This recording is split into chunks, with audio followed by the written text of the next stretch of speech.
नमस्कार मेरे प्यारे दोस्तों। सीजीपीएससी में रिफॉर्म जरूरी भी है। और अगर आप सीजीपीएससी की तैयारी कर रहे हैं ना, आप ये सोचते हो कि मैं केवल पढ़ लेता हूँ, ये कर लेता हूँ, वो कर लेता हूँ, तो आपको इसके बारे में सोचना भी जरूरी है और थोड़ा बहुत प्रयास करना भी जरूरी है। क्यों जरूरी है ये आपको अभी नहीं समझ में आएगा। एक सवाल की कीमत उस व्यक्ति से पूछिए जो 0.66 से ना प्रीलिम्स चूक जाता है, या थोड़े से नंबर से, एक नंबर के लिए, दो नंबर के लिए वो प्रीलिम्स में क्वालिफाई नहीं हो पाता। और अगर उसकी खुद की गलती है तो अलग बात है। गलती क्या होती है कि सवाल गलत होते हैं, सवाल विलोपित हो जाते हैं, अनुवाद सही नहीं होता, हिंदी में कुछ और रहता है, इंग्लिश में कुछ और रहता है, जैसे एल्गल ब्लूम वाला सवाल था। या भाषा में त्रुटि होती है, ऑप्शन में गलती होती है। तो मैं कोई सवाल पढ़ के गया, वही सवाल आ भी गया, लेकिन सवाल बनाने वालों की गलती के कारण मेरा वो एक नंबर या एक सवाल कम हो गया, और उसके कारण मेरा सिलेक्शन नहीं हुआ।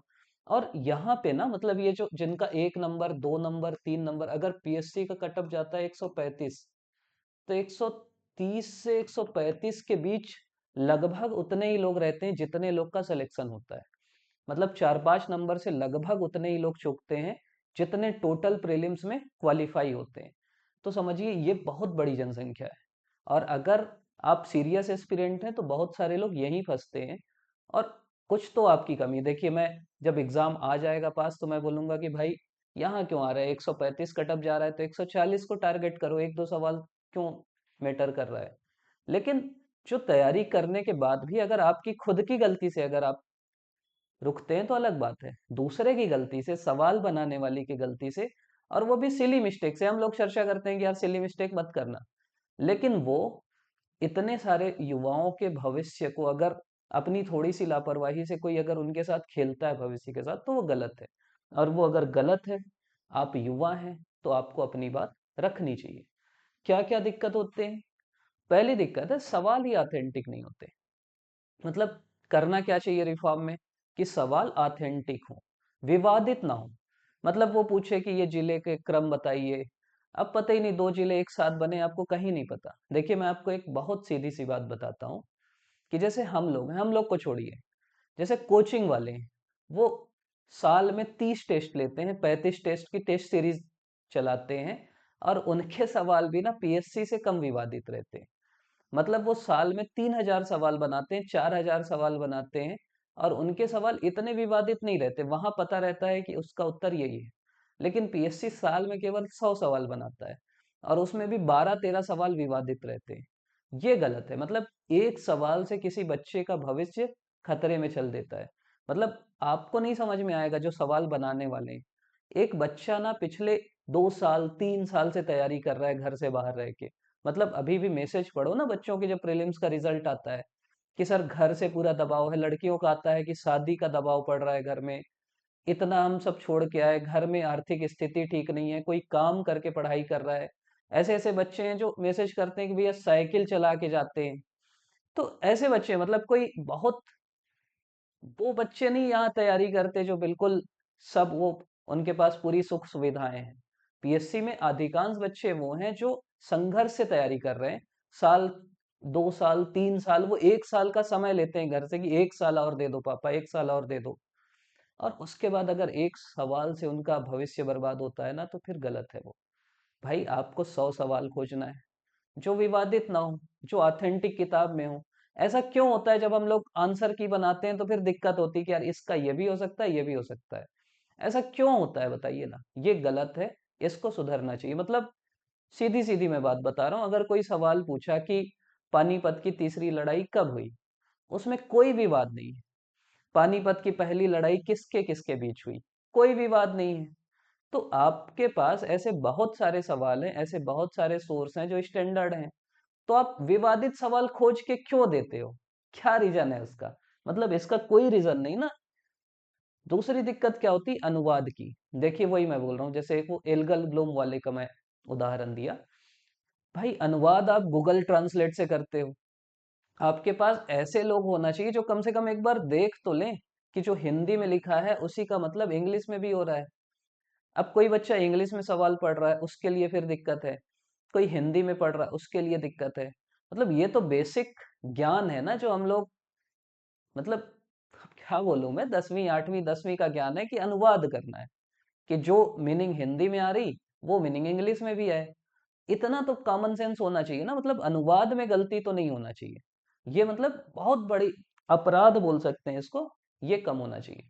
तीसरा वही मैं बोला कि सवालों के ना सोर्स ऑथेंटिक हो। आप किसी सवाल का उत्तर कुछ लिए और बोले कि यही उत्तर है, ऑथेंटिक का है। मतलब मैं आपको उदाहरण देता हूं, एक सवाल आया कि संपत्ति का अधिकार क्या है, ठीक। वो सवाल आया असिस्टेंट प्रोफेसर के एग्जाम में, उसका उत्तर लिया गया संविधानिक अधिकार है। उसके बाद वही सवाल आया सिविल जज के एग्जाम में, उसका उत्तर लिया गया लीगल अधिकार है, कानूनी अधिकार है। अब बताइए। और मैं ये बता रहा हूं कि असिस्टेंट प्रोफेसर के एग्जाम में जो चौथी चीज मैं बोल रहा हूं, असिस्टेंट प्रोफेसर के एग्जाम में एक ऑप्शन संवैधानिक अधिकार था, एक ऑप्शन था कानूनी अधिकार। मतलब मैं ये बोल रहा हूँ कि भाई ऑप्शन तो ठीक से रख लो।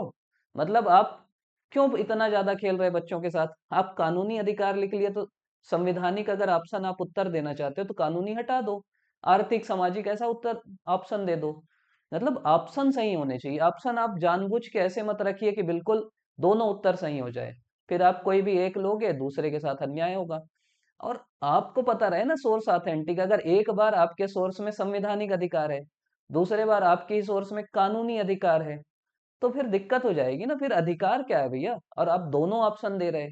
तो आपके जो भी सोर्स हैं ऑथेंटिक हो, और खासकर जैसे एनसीईआरटी हो गई, जो गौ जैसे अब पिछले बार इसरो का एक सवाल है, उसके ऊपर भी विवाद है, लेकिन इसरो का जो आंसर पीएससी ने लिया वो इसरो की ऑफिशियल वेबसाइट से लिया। वो मैं बोल रहा हूँ, आप इसरो से सवाल ले रहे हैं उसकी वेबसाइट से उठाइए, सार्क से ले रहे हैं उसकी वेबसाइट से उठाइए, यूएन का सवाल ले रहे हैं उसकी वेबसाइट से उठाइए, गवर्नमेंट का कोई सवाल ले रहे हैं योजना की, गवर्नमेंट की वेबसाइट से उठाइए। मतलब आपके जो सोर्स हो ना वो ऑथेंटिक हो, वो बहुत जरूरी है। अगली चीज है प्रिंटिंग मिस्टेक ना हो, ये भी हो जाता है। मतलब एक आध दो सवाल आपके प्रिंटिंग मिस्टेक के चक्कर में चल देते हैं। अभी वो इनका एग्जाम हुआ था, सेट का एग्जाम। सेट के एग्जाम में 5 सवाल केवल इंग्लिश में दिए गए। मतलब ये अपराध नहीं है बताओ, कि 5 सवाल केवल इंग्लिश में? मतलब इतने सारे बच्चों के भविष्य के साथ खिलवाड़ नहीं है ये? आप एक संस्था हो, आपको मतलब ऐसी चीजें नहीं करना चाहिए। तो प्रिंटिंग मिस्टेक भी गलत है, वो नहीं करना चाहिए, मतलब वही। और एक चीज और है जो जनरली होता है कि भाई आप एक सिलेबस बनाए, अब आप सिलेबस के हिसाब से सवाल दे दो। मतलब सिलेबस के हिसाब से अलग अलग सेक्शन है। अब आप किसी साल होता है कि एनवायरमेंट के एक भी सवाल नहीं आए, किसी साल होता है आर्ट एंड कल्चर के एक भी सवाल नहीं आए। आपके सिलेबस में जो भी टॉपिक हैं उसके हिसाब से उनका वेटेज हो और उसके हिसाब से सवाल हो। फिर वो आरोप लगेगा ना कि आप मान लीजिए एक बार इतिहास के 25 सवाल दे दिए, तो लोग तो बोलेंगे ना कि आप, हो सकता है आपके कोई जान पहचान के हो तो आप चाहे कि यार इतिहास पढ़ लेना बाकी मत पढ़ना, और इतिहास के सवाल दे दिए। तो ऐसा नहीं होना चाहिए। आपने अगर कोई सिलेबस बनाया है, डिजाइन किया है, तो उसके अनुसार सवाल होने चाहिए, ये भी जरूरी है। ये ऑप्शन की बात मैं कर रहा था, वही चीज कि संपत्ति का अधिकार क्या है। ऑप्शन ए संवैधानिक अधिकार, ऑप्शन बी कानूनी अधिकार। अगर आप कानूनी अधिकार ऑप्शन में नहीं रखते ना तो संवैधानिक अधिकार फिर भी सही था। लेकिन आप दो ऐसे ऑप्शन रख रहे हैं जो दोनों सही है। कानूनी अधिकार भी है क्योंकि कानून के द्वारा बना है, संवैधानिक अधिकार भी है क्योंकि संविधान में है। तो ऑप्शन आपके ऐसे होने चाहिए जो आप, भाई अधिकांश सवाल इसीलिए फंसते हैं कि ऑप्शन ऐसे ऐसे रहते हैं कि एक ही ऑप्शन में वन का यहाँ भी टू है, वन का यहाँ भी टू है। तो जो बच्चा पढ़ने वाला है ना उसका नुकसान होता है, मैं ये बोल रहा हूँ। तो और सबसे मेन चीज जो होती है ये है रिस्पॉन्सिबिलिटी। आपने पिछले साल 13 सवाल विलोपित किए, जवाबदेह कौन है? मतलब मेन चीज वही है ना कि जवाबदेही होना चाहिए। अगर कोई प्रोफेसर है या कोई कुछ भी है, मैं बोलता हूं मैं सवाल बनाता हूं, कोई भी सवाल बनाता है, अगर कोई सवाल गलत बना रहा है तो उसकी जवाबदेही तय होना चाहिए। और जब वो सवाल बना रहा है तब भी उसको पता होना चाहिए कि भाई मैं कुछ भी नहीं कर सकता। मतलब इतने सारे बच्चों का भविष्य दांव पे है, तो मैं कुछ भी ऊल जलूल सवाल नहीं बना सकता, ऊल जलूल उत्तर नहीं ले सकता। मैं ये नहीं कर सकता कि 4 जगह से उठा के यहाँ चिपका दिए सवाल। भाई मैं जवाबदेह हूं ना, उसके लिए मेरे को पैसा मिल रहा है। तो आप कुछ, आपका चयन किया गया जो भी है, आपका जो भी प्रोसेस है, पीएससी का प्रोसेस है, व्यापम का प्रोसेस है, लेकिन जो भी व्यक्ति इस पूरे सिस्टम में लगे हैं, जो सवाल बनाने वाला है, उसकी जवाबदेही होना चाहिए। ट्रांसलेट करने वाला है उसकी जवाबदेही होना चाहिए। जो प्रिंटिंग करने वाला है उसकी जवाबदेही होना चाहिए। अगर कोई प्रिंटिंग में पूरे हिंदी मीडियम के सवाल छापे ही नहीं गए हैं तो जवाबदेही तो बनती है ना। मतलब एग्जाम तो सबको ही लेते हैं, तो आप ही से क्यों गलती होती है हर बार? और जो जवाबदेह है बार बार वो गलती क्यों होती, मैं ये बोल रहा हूँ। चलिए पिछले बार ये गलती हुई, इस बार वो सुधर जाए ना, फिर और ज्यादा गलती होगी, अगले साल और ज्यादा गलती होगी। तो जवाबदेही फिक्स होना चाहिए और वो गलतियां रिपीट नहीं होना चाहिए। क्योंकि मैं मतलब जो बनाने वाले हैं ना उनको भले नहीं समझ में आता, जो खुद तैयारी कर रहे हैं ना, जैसे हम लोग खुद तैयारी किए हैं, हमको पता है मनोस्थिति जो तैयारी करने वाले बच्चे हैं कैसी मनोस्थिति रहती है। अपना पूरा जीवन, अपना पूरा क्या बोलेंगे, श्रम साहस, जो भी चीजें हैं ना, अपना सामाजिक व्यवहार, मतलब हम समाज से कट जाते हैं लोग, रूम में पड़े रहते हैं दिन भर दिन भर। सब क्या बोलेंगे, आप बोलेंगे घर वालों से कट जाते हैं, रिलेशन से कट जाते हैं, हर जगह से कट जाते हैं कि तैयारी करना है, तैयारी करना है। और जब फिर दूसरे की गलती के कारण उनका सिलेक्शन नहीं होता ना, तो बहुत दुख होता है। वो गलत है। तो जो भी इसके जिम्मेदार हैं उनके जवाबदेही तय होना चाहिए। जवाबदेही प्री में भी तय होना चाहिए, जवाबदेही मेंस में भी तय होना चाहिए, मैं ये बोल रहा हूँ। मेंस की अभी अपन चर्चा करेंगे। मेंस में जो आप देखे होगे उत्तर चेक जो होता है, जवाबदेही होना चाहिए कि भैया तुम चेक किए हो तो तुम्हारी गलती है, तुम एक ही सवाल में इसको नंबर ऐसे क्यों दिया, उसको वैसे क्यों दिया। ये नहीं कि मैं करके निकल लिया। जवाबदेह आप हो। फिर एक चीज और है, एग्जाम कैलेंडर, मतलब अभी भी कि ये एग्जाम कब होगा, एडीओ का कब होगा, एसीएफ का कब होगा। तो एग्जाम कैलेंडर क्लियर होना चाहिए कि भाई ये एग्जाम इस समय होगा, ये एग्जाम इस समय होगा, इतने दिन के अंदर मॉडल आंसर आ जाएगा, यहाँ पे मेंस होगा, इस दिन इंटरव्यू होगा, और ये रिजल्ट आ जाएगा। मतलब पूरा क्लियर हो कि भाई बच्चों को भी क्लियरिटी रहे ना। अभी खुद पूछते हैं भैया इसकी तैयारी करें कि उसकी करें, अब उसकी करें कि उसकी करें, कुछ पता ही नहीं है। तो एक कैलेंडर फिक्स होना चाहिए, और केवल फिक्स नहीं होना चाहिए, वो फॉलो होना चाहिए। वो ज्यादा बड़ी चीज है। अगली चीज है मॉडल उत्तर की समय सीमा होनी चाहिए। सेट का एग्जाम हुआ है, आपको अगर नहीं पता होगा, जुलाई में। आज आ गया नवंबर, पेपर वन का आज तक मॉडल आंसर ही नहीं आया। मतलब बच्चे जब भूल जाएंगे ना तब मॉडल आंसर आएगा। ये क्या बात हुई? मतलब बच्चे उसी में परेशान है, कब आएगा मॉडल आंसर, कब मॉडल उत्तर आएगा।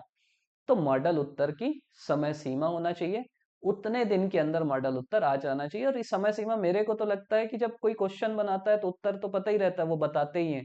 तो भाई आप दूसरे दिन दे दो ना मॉडल आंसर, तीसरे दिन मॉडल आंसर दे दो, फिर दावा आपत्ति के बाद सही उत्तर दे दो। तो इसकी एक समय सीमा होना चाहिए। और एक चीज और, वो अगर पॉसिबल हो तो होना चाहिए कि जब एमेंडेड आंसर है ना वो भी डिस्प्ले होना चाहिए कि भाई ये हमने संशोधित उत्तर लिया। कारण डिस्प्ले होना चाहिए कि ये इस सोर्स में ऐसा दिया है, अगर ये संभव है तो। मतलब हर अगर आप ऑथेंटिक सोर्स से लोगे ना तो संभव है। आप लिख सकते हो कि NCERT class 10th page number 45 में ये दिया है, ये उत्तर है, इस एसरो की वेबसाइट के इस लिंक में ये दिया है, ये संभव है। क्या दिक्कत है उसमें? तो ये सब चीजें होना चाहिए रिफॉर्म में। ये जो मैं बोल रहा था कि मेंस में जो चेकिंग है ना, अच्छे से होना चाहिए। अब हम लोग खुद देखते हैं कि इंग्लिश में एक ऐसे की कॉपी, हिंदी में एक ऐसे की कॉपी। इंग्लिश वाला हिंदी से खराब लिखा है और इंग्लिश वाले को हिंदी से ज्यादा मिला है। इसका क्या लॉजिक है बताओ? छत्तीसगढ़ में मैक्सिमम आबादी हिंदी बोलती है, ऐसा तो है नहीं कि हम इंग्लिश भाषी राज्य हैं। तो ऐसा क्या लॉजिक है कि अंग्रेजी में कोई लिख के, वाहियात लिख के भी हिंदी वाले से ज्यादा नंबर ला रहा है? आप उत्तर पढ़ के, मतलब मैं ये अनुभव से बोल रहा हूँ, मैं देखा हूँ काफी। आप आंसर पढ़ लीजिए पेपर 7 के, सेम उत्तर ये लिखा है, सेम इससे अच्छा ये लिखा है हिंदी में, लेकिन इंग्लिश में ज्यादा मिल रहा है। तो ये भाषा के आधार पे भेदभाव क्यों होना चाहिए? मतलब ये गलत है ना। और ये मतलब मैं तो एक उदाहरण दे रहा हूँ, हम लोग एक बार एक निबंध प्रतियोगिता थी हम लोग की, मतलब नंबर का मैं आपको उदाहरण दे रहा हूँ। निबंध प्रतियोगिता थी कुछ गांधी जी के सपनों के भारत के ऊपर। हम लोग गुरु घासीदास यूनिवर्सिटी में थे, जाके लिखे। तो साथ में मेरा एक दोस्त था, वो इंग्लिश मीडियम का था। मैं बोला भाई चलना साथ में, बोला मेरे को कुछ नहीं पता भाई क्या गांधी जी का सपनों का भारत। मैं बोला चल रास्ते में बताते हैं 5 मिनट में। वो इंग्लिश में लिखा, 5 5 मिनट बस वो सुना। वो इंग्लिश में लिखा, उस ऐसे में हिंदी में मेरा फर्स्ट था, इंग्लिश में उसका था फर्स्ट। ठीक।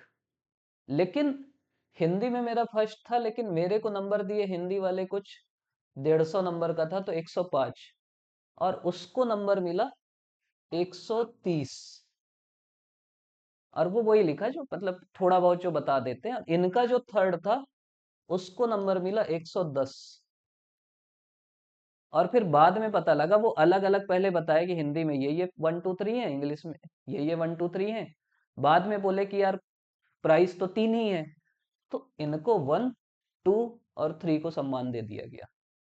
हिंदी वालों, हो गया, हम लोग का नंबर ही नहीं आया। क्योंकि अब जो प्राइस आया वो केवल ऐसे का था, हिंदी इंग्लिश अलग अलग नहीं था। तो ये दिक्कत होती है।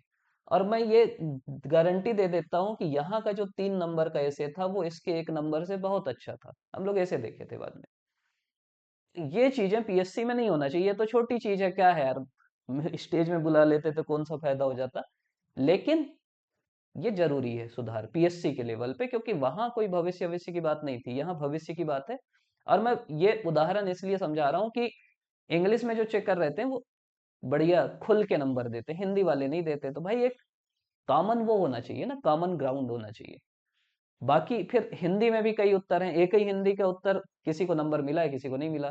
कोई कुछ भी लिख दिया, काफी वायरल हुई थी, आप देखे होंगे, नंबर मिल गया है, किसी को अच्छा लिखने पे भी नहीं मिला। तो एक जवाबदेही तय होना चाहिए मेंस की चेकिंग में। इंटरव्यू में अगर हो सके तो ये होना चाहिए कि रिकॉर्डिंग होना चाहिए। रिकॉर्डिंग करने में क्या दिक्कत है बताइए, भले आप उसको ओपन मत करिए, लेकिन केवल अगर पता लग जाए ना, जैसे होता है ना कि आप सीसीटीवी की निगरानी में हैं। अगर मैं निगरानी में हूं तो मैं भले मेरे को उससे कोई वो नहीं, लेकिन मैं फिर काम सही करूंगा। तो अगर हो कि इंटरव्यू निगरानी में हो रहा है, आप मत ओपन करिए उसको, लेकिन फिर भी ना इंटरव्यू सुधर जाएगा, ऐसा लगता है। अब है कि करें क्या, करें क्या, मेन चीज देखिए तैयारी आपको अपनी करना है। ये सब में डाइवर्ट नहीं होना है कि यार देखो ये गिरफ्तार हो गए, वो हो गए, पीएससी तो ऐसे ही है। हम लोग ऐसे जानते हैं कि आप भिड़े रहेंगे आपका होगा। लेकिन ये जो चीजें हैं ना, ये भी आपके जीवन में मैटर करती हैं। अगर आप 1 नंबर से चूकोगे तो आपको समझ में आएगा कि बहुत जरूरी चीज है। तो आपको 2 3 चीज आप कर सकते हो। एक तो मेल कर सकते हो। आपकी ये जो मांगे हैं, आप कई लेटर भी घूम रहे हैं, आप वो मेल कर सकते हो, खुद से लिख के मेल कर सकते हो। मैं तो ये बोलूंगा, क्यों आप भाई इतना तो मेहनत कर ही सकते हो ना आपको, और जो जो लग रहा है उसको आप पीएससी का जो ईमेल आईडी है उसमें मेल करिए कि ऐसा ऐसा। और पीएससी में अब नए लोग बैठे हैं, नई चेयरमैन है, उनकी इमेज भी बहुत अच्छी है, वो सुधार के लिए तत्पर भी हैं पीएससी में रिफॉर्म के। तो आप, लेकिन हमारी बात वहां तक पहुंचे तब तो ना। दूसरा हम लोग क्या कर सकते हैं, चिट्ठी लिख सकते हैं, ये बहुत अच्छा तरीका है। अगर पोस्ट कार्ड ठीक ठाक मात्रा में, मान लो 3,000 4,000 5,000 पोस्ट कार्ड पीएससी ऑफिस पहुंचने लगे, तो फिर वो सुनेंगे ना आपकी बात कि यार मैं अकेले बोल रहा हूँ तो उनको लगेगा ये फालतू है, मतलब इसी को दिक्कत है, हम तो ठीक कर रहे हैं। लेकिन अगर 10,000 पोस्ट कार्ड पहुंच गए, और पोस्ट कार्ड 1 1 रुपए के आते हैं, या आप स्पीड पोस्ट कर दिए, 10,000 वो पहुंच गए, पीएससी रिफॉर्म ये करना चाहिए। तो उनके ऊपर दबाव आएगा कि हाँ गलती तो हो रही, उनको समझ में आएगा। क्योंकि कई बार क्या होता है, आपको लगता है आप अपनी बात रख रहे, लेकिन जहां बात पहुंचनी चाहिए ना वहां नहीं पहुंचती। हम लोग राजनीति विज्ञान के स्टूडेंट हैं, हम लोग ये मानते हैं कि आपकी जो डिमांड है उसके साथ सपोर्ट होना चाहिए, डिमांड लेजिटिमेट होना चाहिए, तो जो ऊपर बैठे लोग हैं वो सुनते हैं। मतलब वो बुद्धिमान लोग हैं, समझदार लोग हैं, वो चाहते हैं कि सही हो। वो क्यों चाहेंगे यार आपका भला हो या बुरा हो, उनको क्या फायदा होगा कि आपका बुरा होने से। लेकिन उनको पता नहीं रहता कि क्या क्या गलत हो रहा है। तो आप अपनी बातों को मेल करिए, चिट्ठी लिखिए। जो आपके आसपास के लोग हैं, जो आपको लगता है कि जिनकी पहुंच है, आपके एमएलए हो सकते हैं, आपके एमपी हो सकते हैं, कोई मंत्री जी हो सकते हैं, आप अपनी बात रखिए, सोशल मीडिया में अपनी बात रखिए। हो सकता है ये वीडियो है जैसे हम लोग का, वीडियो शेयर करिए, आप अपने वीडियो बनाइए। मतलब इस चीज पे ना संवाद होना चाहिए। हम लोग जो पढ़ते हैं, कार्ल मार्क्स की एक विचारधारा है, या हीगल की विचारधारा है, जिसको बोलते हैं वाद विवाद और संवाद। मैं बस ये चाहता हूं कि इस मुद्दे पे संवाद होना चाहिए। मतलब ये नहीं होना चाहिए कि मुद्दा कहीं दब जाए। आप अपनी बात रखिए, सामने वाले हो सकता है उनकी अपनी दिक्कत होगी कि यार हम कैसे डिस्क्लोज कर दें, फिर तो सब पूरा क्वेश्चन अगर ऐसा करने लगे तो फिर तो वो ट्रांसपेरेंसी नहीं रहेगी, हो सकता है क्वेश्चन लीक हो जाए। लेकिन फिर जो बीच का रास्ता निकलेगा ना, वो दोनों के लिए सही होगा। तो इस मुद्दे पे बहस होना चाहिए, चर्चा होनी चाहिए शांतिपूर्वक, ये नहीं कि हम जाके जिंदाबाद मुर्दाबाद, उससे कुछ नहीं होना है। आपको ना बस हल निकालना है। तो आप अपनी बात रखिए, अपनी बात पहुंचाइए, और हम ये उम्मीद करेंगे कि धीरे धीरे हो सकता है कि सही रास्ता निकल पाए। आप अभी तक वीडियो देख रहे हैं, इसके लिए आप सभी का बहुत बहुत धन्यवाद।